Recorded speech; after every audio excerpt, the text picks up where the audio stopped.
और याद कीजिए कबीर को, कबीर ने तो बड़े स्पष्ट शब्दों में कहा, अब समझना चाहिए। कबीर ने क्या कहा कि कबीरा जिह्वा बावरी कह गई सरग पाताल। ये जो 1.5 इंच की जबान भगवान ने दी है, ये बड़ी अविश्वसनीय है। कबीरा जिह्वा बावरी कह गई सरग पाताल, स्वर्ग से पाताल तक जब ये बोलने पर आती पूरा नाप देती है, रुकती नहीं है। इसे कंट्रोल करना चाहिए। हम कहते हैं कम बोलो, अधिक नहीं बोलना चाहिए, नाप तोल कर बोलना चाहिए। तो कबीरा की जिह्वा बावरी कह गई सरग पाताल, आप कहीं भीतर गई जूते खाद कपाल, और भुगतना पड़ता है सर को। ये खुद तो कुछ भी अनाप शनाप बोलकर छिप जाती है, दांतों का ताला लग जाता है, सेफ एंड सिक्योर। अनुवाद में वस्तुतः नाप कर, तोल कर, समझ कर अनुवाद करना जरूरी होता है। इसलिए जब हम साहित्य में संवेदना की बात करते हैं तो अनुवाद में भावानुवाद की बात करते हैं कि साहित्य में जो सृजन धार्मिकता को अगर बचाना है तो हमें संवेदना का अनुवाद करना चाहिए, हमें भाव का अनुवाद करना चाहिए। इसलिए वर्बेटम ट्रांसलेशन नहीं, वर्ड टू वर्ड ट्रांसलेशन नहीं, इसलिए एक्सपेंशन ट्रांसलेशन नहीं, इसलिए एब्रीज ट्रांसलेशन नहीं। हालांकि इन सब अनुवादों की आवश्यकता अलग अलग क्षेत्रों में होती है, अपेक्षा अनुसार होती है।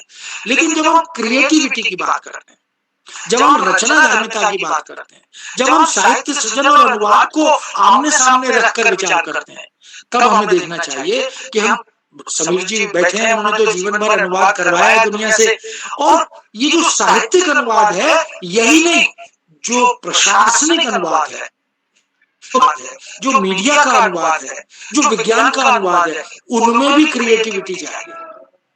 Please do not sit on the papers. इसका अनुवाद हम ये नहीं कर सकते कि कृपया कागजों पर मत बैठिए, ऐसा अनुवाद करेंगे तो अर्थ का अनर्थ होगा। वहां तो हमें भाव को समझकर अनुवाद करना होगा कि कृपया कार्य का निष्पादन शीघ्र कीजिए, कार्य का निपटान शीघ्र कीजिए। तो जो सिंबॉलिक अर्थ है, कबीर जब कहते हैं कि माली आवत देखकर कन्या करी पुकार और फूली फूली चुनने कली हमारी बात, तो वो ये नहीं कह रहे कि माली आ रहा है, कन्या बात कर रही हैं कि एक फूल को ले जा रहा है और कल हमारे हमें भी तोड़कर ले जाए, ये नहीं है जो मूल। इसलिए कभी कभी मैं कहता हूं कि अनुवाद व्यक्त का अनुवाद होता है, व्यक्त का अनुवाद अनुवाद नहीं होता। जो दिख रहा है उसका अनुवाद अनुवाद नहीं होता, जो नहीं दिख रहा अनुवाद उसका होता। तो अच्छा अनुवाद खुद अच्छता है और उसे प्रस्तुत तक लाता है, प्रस्तुत को प्रस्तुत में बदलने का काम अनुवादक करता है।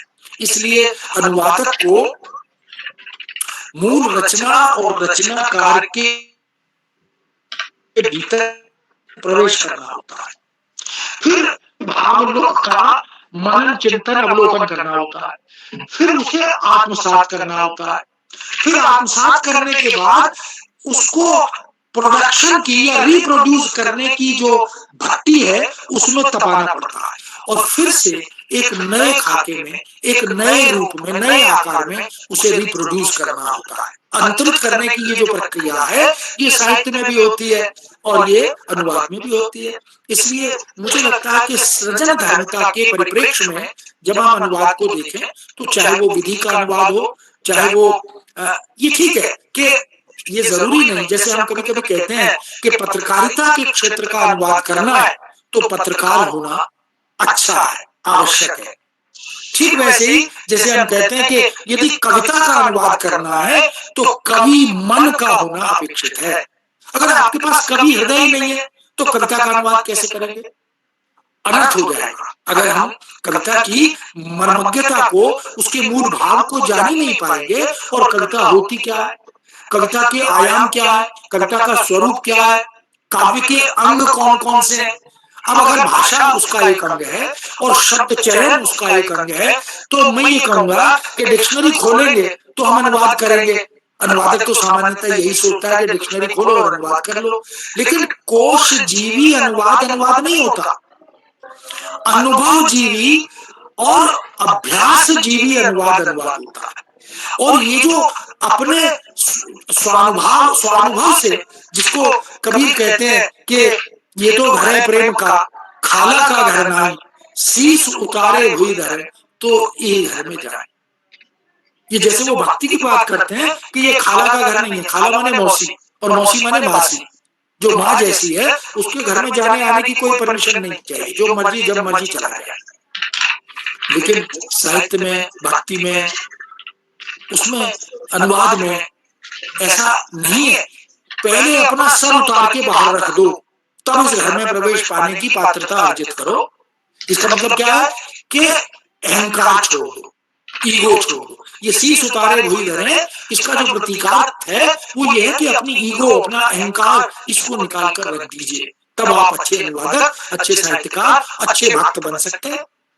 तो इसका मतलब यह है कि हमें जो समर्पण भाव है वो अनुवाद में भी चाहिए। इसलिए मैंने कहा था कि ये दूसरे के बच्चे को पालने का काम है अनुवाद। अब अपने बच्चे का पालन भी बड़ी कठिनाई से होता है, अब दूसरे के बच्चे का लालन पालन और उतनी ईमानदारी से। हम तो सामान्यतः ये लगता है ना कि ये मैं इतनी मेहनत क्यों करूं, रचना किसी और की, नाम किसी और का, और मेहनत मैं करूं। लेकिन नहीं, अनुवाद में साध, इसलिए अनुवाद को पर काया प्रवेश की साधना कहा गया। दूसरे की काया में प्रविष्ट होना है, लेकिन शर्त क्या है कि अपने को बाहर छोड़ना, यही त्याग है। और यही कबीर ने कहा, शीश उतारे वही धरे, पहले अपना सर निकालकर बाहर रख दीजिए, तब उसमें प्रवेश कीजिए। तो अनुवाद एक किसी तरह की परकाया प्रवेश की साधना भी है, और एक मल्टी डायमेंशनल, एक बहुआयामी सेतु की तरह। इसलिए अनुवाद को हम सांस्कृतिक सेतु भी कहते हैं। हम भाषा के बारे में कहते हैं, भाषा एक संस्कृति की वाहिका होती है, एक भाषा एक संस्कृति की वाहिका होती है। और अनुवाद में कम से कम दो भाषाएं तो चाहिए। तो दो संस्कृतियों का संगम अनुवाद के माध्यम से हमारे समक्ष आता है। और अगर हम इसमें 3, 4, 5 भाषाएं जोड़ते चले जाएं, अगर हम इनडायरेक्ट ट्रांसलेशन की तरफ चले जाएं, तो 3 संस्कृतियां हो गई। और इसी तरह बहुत बार बहुत से अनुवाद हमारे यहाँ जो बहुत लोकप्रिय हुए हैं, वो तो इनडायरेक्ट ही हुए। अब जो अंग्रेजी के माध्यम से हम अनुवाद करते हैं, वो जरूरी नहीं कि सीधे अंग्रेजी की सामग्री हो, वो दुनिया भर की भाषाओं से अंग्रेजी में आती है, अंग्रेजी से हिंदी में, हिंदी से भारतीय भाषाओं में अनुवाद होते हैं। ऐसे ही दूसरी भाषाओं में, देश विदेश में भी इस प्रकार का सिलसिला चलता है। लेकिन वह वर्जित नहीं है। अच्छा होता है डायरेक्ट ट्रांसलेशन हो, लेकिन अच्छा संभव नहीं होता, इसलिए इनडायरेक्ट अनुवाद भी होते हैं। आज हम अगर पंजाबी के रचनाकारों को, तमिल, तेलुगु, उड़िया, गुजराती, मराठी आदि के रचनाकारों को हिंदी में और भारतीय और विदेशी भाषाओं में जानते हैं, आज हम दुनिया के असंख्य रचनाकारों को अपनी भाषाओं में पढ़ते समझते हैं अनुवाद के कारण। इसका मतलब अनुवादकों ने जो जिस साधना की अपेक्षा है वो की है।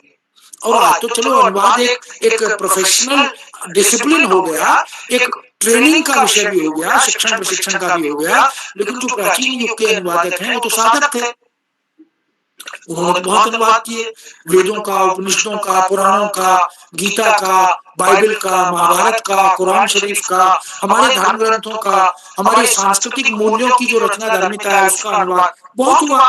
तो पूरी दुनिया को एक सूत्र में बांधने का काम, यानी अगर मैं कहूं कि वैश्विक संवाद का अगर कोई सेतु है तो वो अनुवाद है। जैसे महानगरों में आजकल कुछ ऐसे पुल बन गए हैं जिनमें 10, 12, 15 सड़कें एक दूसरे के ऊपर नीचे से क्रॉस कर रही हैं। कहां से आ रही है, कहां जा रही है, पता नहीं लगता। और आपको कोई रेड लाइट, कोई हर्डल, कोई बाधा नहीं मिलेगी। जब मर्जी जहां से मर्जी आइए और जिधर जाना है निकल जाइए। तो अनुवाद इस पूरी दुनिया में, इस भूमंडलीकरण के, इस वैश्वीकरण के युग में एक मल्टी डायमेंशनल ब्रिज का काम कर रहा है। इस दृष्टि से भी हम देखें तो हम कह सकते हैं कि वास्तव में ये जो सांस्कृतिक आदान प्रदान है वह अनुवाद के माध्यम से हो रहा है। और जो काम साहित्य करता है, क्योंकि साहित्य संस्कृति का चोली दामन का साथ है, ठीक उसी तरह अनुवादक भी इसी धर्म का निर्वाह आगे चलकर करता है।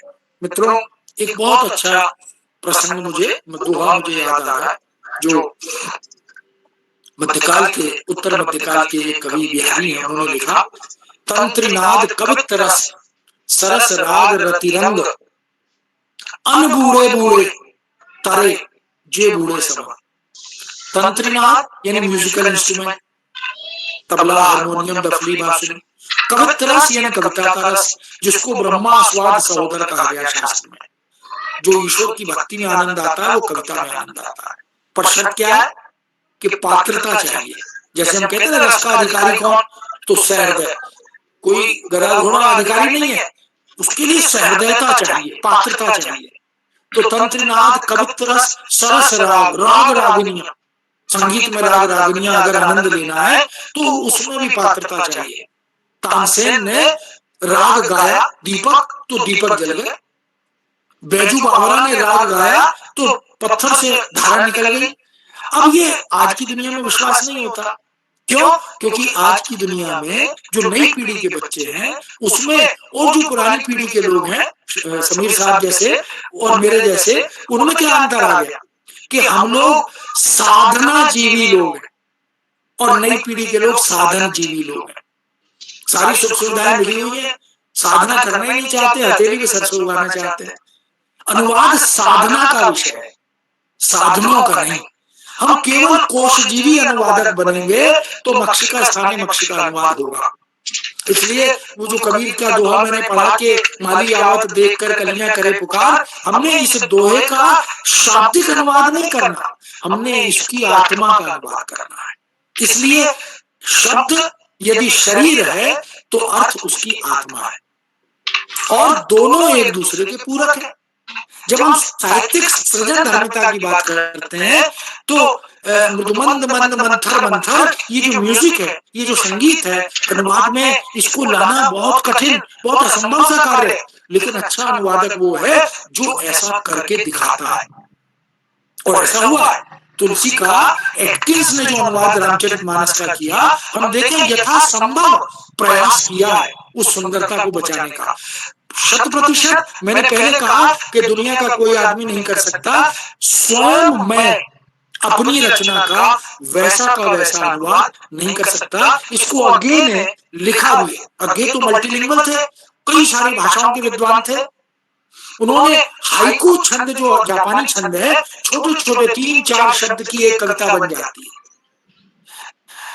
दुनिया समुद्र कूदा दादुल ग्रुप, अब एक कविता खत्म हो गई। ये सारा संसार समुद्र है और मनुष्य जो है वो मेंढक है और वो उसमें कूदा और गुड़प हो गया, अब इसका अनुवाद करना है। तो अज्ञे ने अनुवाद किए, स्वयं किए, लेकिन उन्होंने लिखा कि जिनको वास्तविक आनंद लेना है, मेरा उनसे आग्रह है कि वो मूल भाषा की रचना को पढ़े, वह सुंदर नहीं आ सकता। ठीक इसी तरह उन्होंने जैनेन्द्र के उपन्यास त्यागपत्र का अनुवाद किया द रेजिग्नेशन नाम से।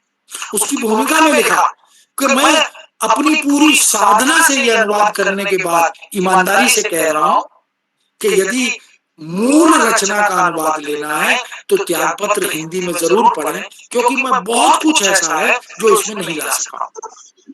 इतना बड़ा भाषाविद ये कह रहा है, तो मैं ये कहना चाहता हूं, एक ही पेड़ के 2 प्रकार के कांटे होते हैं, कुछ टेढ़े कुछ सीधे।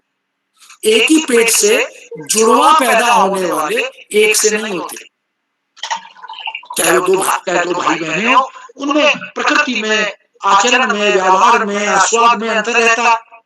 तो अनुवाद में हम ये कैसे मान सकते हैं कि साहब मूल रचना का टारगेट लैंग्वेज में, लक्ष्य भाषा में उसी तरह का अनुवाद हो जाए? असंभव है। इसीलिए it is next to impossible, यह भी अनुवाद के बारे में कहा जाता है। तो मित्रों, तंत्रनाद कवित्त रस सरस राग रति रंग, रति कामदेव की पत्नी, संबंधों का आनंद लेना तो डूब जाइए, संगीत का आनंद लेना है तो डूब जाइए, कविता का आनंद लेना है तो डूब जाइए, और राग रागनियों का आनंद लेना है तो डूब जाइए, तब आनंद आएगा। और देखिए दूसरी पंक्ति में चमत्कार, अनबूढ़े बूढ़े जो नहीं डूब सके इनमें वो डूब गए, जो नहीं डूब सके वो डूब गए, तरे जे बूढ़े सब, और वो तर गए जो इनमें डूब गए। तो अनुवाद भी इसके साथ इसी तरह की विधा है। जो अनुवाद में डूब जाता है वो तर जाता है, और जो ऊपर ऊपर तैरता रहता है वो डूब जाता है। इसीलिए जिन खोजा तिन पाइया गहरे पानी पैठ, ये रत्न है। अनुवाद में आपको भाषाविद बनाते हैं। तो हमें कई तरह की ऐसी बातों का स्मरण रखना होता है, ध्यान रखना होता है। और मित्रों, हम जानते हैं कि इंटरनेशनल लेवल पर अब अनुवाद होता है, अंतर्राष्ट्रीय स्तर पर। और आजकल एक नया डायमेंशन शुरू हुआ है तो बहुत पुरानी बात, लेकिन उसको एक नया जामा पहनाया गया। वो कहा जा रहा है कि अनुवाद की राजनीति, यानी अनुवाद में भी राजनीति होने लगी, होती है। इसका इतिहास है हमारे पास। हमारे यहाँ जब अनुवाद की, विदेशी भाषाओं में अनुवाद की सशक्त परंपरा नहीं थी, तो उसके खामियाजे हमने भुगते। हमें दुनिया के सामने, क्योंकि अनुवादक भी विदेशी थे जो अंग्रेजी में अनुवाद कर रहे थे, अंग्रेजी से फ्रेंच में, फ्रेंच से जर्मन में, जर्मन से इटली में, तमाम दुनिया की भाषाओं में फिर अनुवाद होते चले जाते थे। तो हमारी संस्कृति को, हमारे समाज को, हमारे मूल्यों को, हमारे ग्रंथों को जिन्होंने अनुवाद किया, वो एक प्रायोजित कार्यक्रम था, स्पॉन्सर्ड प्रोग्राम। यही राजनीति थी। इसलिए उन्होंने दिखा दिया कि साहब हिंदुस्तान तो गरीबों का, फकीरों का, लुटेरों का, साधुओं का, संतों का देश है। अब जब हमने अपनी रचनाओं के अच्छे अनुवादकों के माध्यम से, भारतीय अनुवादकों के माध्यम से अनुवाद किए, तो दुनिया की आंखें खुली कि अरे ये तो छवि बहुत खराब बिगाड़ी हुई, बहुत खराब की हुई है, बिगड़ी हुई छवि है। तो वस्तुतः जो पॉलिटिक्स इन ट्रांसलेशन है वो होती थी, होती है, और ये आगे भी रहेगी। ये साहित्य में भी होती है। साहित्यकार भी तो राजनीति करते हैं, वो भी एक चश्मा चढ़ाकर, एक खेमे से बंधकर सृजन करते हैं। तो मेरा कहना है कि अनुवादक को इन बातों का भी ध्यान रखना होता है कि वह इनसे ऊपर उठकर अनुवाद के मूल मंतव्य को केंद्र में रखकर अनुवाद की तरफ बढ़े। तो जो क्रिएटिविटी है वो उसे जीवित रख सकता है। उसमें अलंकारिकता है, उसमें छांदिक सौंदर्य है, उसमें कविता के जो तत्व है। अब अगर उक्ति की वक्रता को जीवित नहीं रख पाया अनुवादक, तो फिर कविता का या कहानी का, क्योंकि कहानी में, प्रेमचंद में जितनी सहजता है वो उनके कथनों में उतनी वक्रता भी है। पात्रों के जो कथन है वो बड़े वक्र भी। प्रसाद ने एक जगह लिखा कि समझदारी आने, मनुष्य की सबसे बड़ी विडंबना क्या है कि समझदारी आने तक यौवन चला जाता है। और उसका शाब्दिक अनुवाद कोई करेगा तो अर्थ का अर्थ कर देगा। इसका जो वांछित अर्थ है वो बहुत महत्वपूर्ण है। तो अनुवादक को इन सब बातों का भी ध्यान रखना होता है कि वो अनुवाद करते समय इन सब चीजों को कितना बचा पाए। ये वास्तविक जो एस्थेटिक्स ऑफ ट्रांसलेशन, जो सौंदर्य है, जिसको हम सौंदर्य शास्त्र के परिप्रेक्ष्य में देखते हैं, वो सौंदर्य अनुवाद का, अनुवाद की भाषा का भी होता है। मेघमय आसमान से उतर रही थी संध्या सुंदरी, धीरे धीरे धीरे धीरे। अब ये जो बिंब बनता है, ये जो प्रतीक बनते हैं, ये जो मिथक बनते हैं साहित्य में, इनका यदि हम अनुवाद ठीक से नहीं कर पाएंगे, हमने कहा साहब ये तो घर का चिराग है। अब घर का चिराग का अनुवाद कोई कर दे कि he is the lamp of the family, तो ये तो ब्लंडर हो जाएगा, ये तो अर्थ का अनर्थ होगा। इसके भाव को, इसके अर्थ को यदि हम अंतरित नहीं कर पाते तो वह उसकी विफलता का द्योतक होता है। इसलिए he is the hope of the family. जब हम ऐसा अनुवाद करेंगे तो मुझे लगता है कि हम मूल के अधिक निकट पहुंच पाएंगे। इसलिए जो चयन है शब्द का, मैं मुझे नहीं पता समय कितना है, क्योंकि बहुत लंबा विषय है और बहुत लंबी बात की जा सकती है। एक आध बात और कहकर मैं विराम लूंगा। मैं भी समीर जी को सुनना चाहता हूँ, बहुत लंबे अरसे बाद उनकी बात सुनूंगा। अब वो दिल्ली में नहीं है तो मुलाकात भी नहीं होती, बात भी नहीं होती। महादेवी की पंक्तियां मैं कोट करके अपनी बात को थोड़ा विराम दूंगा। हम सब ने सुना, मैं नीर भरी दुख की बदली, विस्तृत नभ का कोई कोना, मेरा न कभी अपना होना, परिचय इतना इतिहास यही, उमड़ी कल थी मिट आज चली, मैं नीर भरी दुख की बदली।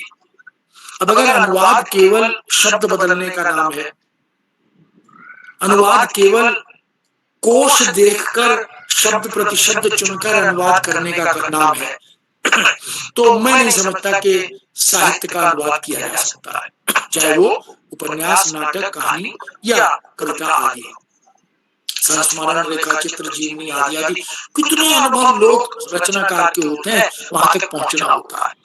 अब अगर नीर के लिए हम, मैं नीर भरी डिक्शनरी खोलेंगे तो वहां वाटर मिलेगा, और अगर हम वाटर के हिंदी अनुवाद देखेंगे तो हमें 50 शब्द मिलेंगे। तो किस शब्द का चयन करें, क्यों न करें, इसका निर्णय अनुवादक को करना होता है। इसलिए इसको हम कहते हैं appropriate selection of the word in translation. अनुवाद में सटीक और सार्थक शब्द का चयन ये सबसे महत्वपूर्ण होता है, क्योंकि शब्द की जो शक्तियां होती हैं वो बड़ी व्यापक होती हैं। उसमें अभिधा, लक्षणा, व्यंजना, उसमें उक्ति की वक्रता, उसमें कल्पना की सुंदरता, इन तमाम तरह के। और शब्द चयन का आधार क्या है? क्यों नीर ही चुना महादेवी ने? क्यों रेलवे ने रेल नीर कहा, रेल जल नहीं कहा, रेल पानी नहीं कहा? उसके मूल में कोई प्रेरणा तो है। और कोई हमारे घर में अतिथि आता है तो हम क्यों कहते हैं कि सर पानी पिएंगे आप? हम क्यों नहीं कहते आपके लिए नीर लाएं क्या, आपके लिए तोय लाएं क्या? तो शब्द के चयन का अनुवाद में एक संदर्भ होता है, एक शब्द की प्रयोग धर्मिता होती है। इन सबको अनुवादक अपने सामने रखता है। इसलिए डिक्शनरी खोलकर हम पहला शब्द महत्वपूर्ण मानकर अनुवाद नहीं करते, और ऐसे अनुवाद हास्यास्पद बनते हैं। The bank you can bank upon, हमने डिक्शनरी खोली, बैंक का पहला अर्थ मिला किनारा, और हमने कर दिया एक ऐसा बैंक जिससे आप किनारा कर सकते हैं, तो बैंक की तो दुकान ही बंद हो जाएगी। इसलिए ये निर्भरता का द्योतक है, एक ऐसा बैंक जिस पर आप भरोसा कर सकते हैं, जिस पर आप निर्भर रह सकते हैं। तो ये क्या है? ये क्रिएटिविटी है, ये सृजन धर्मिता है। ये कहां से आई? Practice. Practice make a man perfect. इसलिए अनुवाद में कहते हैं करत करत अभ्यास के जड़मती होत सुजान, रसरी आवत जातते सिल पर परत निशान। तो जो जितना अभ्यास जीवी अनुवादक होता है वो उतना ही बेहतर अनुवादक होता है। और कोई भी पेट से सीख कर नहीं आता अनुवाद, कोई भी पेट से। जैसे कविता के बारे में तो कभी कभी पहले कहते थे कि कवि जो होते हैं वो जन्मजात होते हैं, लेकिन अब नहीं होता। अब तो कविता की शिक्षा भी होती है, कविता की ट्रेनिंग भी होती है। अब तो बीएड एमएड में पढ़ाया जाता है कविता कैसे लिखते हैं। अब तो creative writing in Hindi, creative writing in English, इसके कोर्स, सर्टिफिकेट, डिप्लोमा भी होते हैं। लेकिन प्रतिभा एक लक्षण है, और उसके साथ साथ अभ्यास, उसके साथ साथ व्युत्पत्ति, ये सब भी उसके जुड़े हुए कारक हैं। और हम देखते हैं कि अनुवाद में भी अध्ययनशीलता और अभ्यास जो इससे जुड़ा रहता है, और जो आत्मविश्वास है अनुवाद का वह उसी के पास आता है। और लगातार पहले से बेहतर अनुवाद करने की क्षमता उसकी बढ़ती चली जाती है। तो मुझे लगता है कि मैं अपनी बात को इन्हीं सब बातों के साथ विराम देता हूँ। बहुत लंबी बात इस पर अभी हो सकती है, लेकिन मुझे लगता है कि समय हो गया है, 1 बज गया है ऑलमोस्ट, और अभी समीर जी को सुनना है। तो बहुत धन्यवाद आप सबके प्रति, कृतज्ञता, और शैलेश जी के प्रति विशेष रूप से, उन्होंने ये मंच दिया, ये अवसर दिया, सभी लोगों से बातचीत हो सकी। धन्यवाद। बहुत बहुत आभार, धन्यवाद पूरनचंद टंडन जी। हमने इतना कुछ सीखा है, दूसरों के बच्चे को पालने का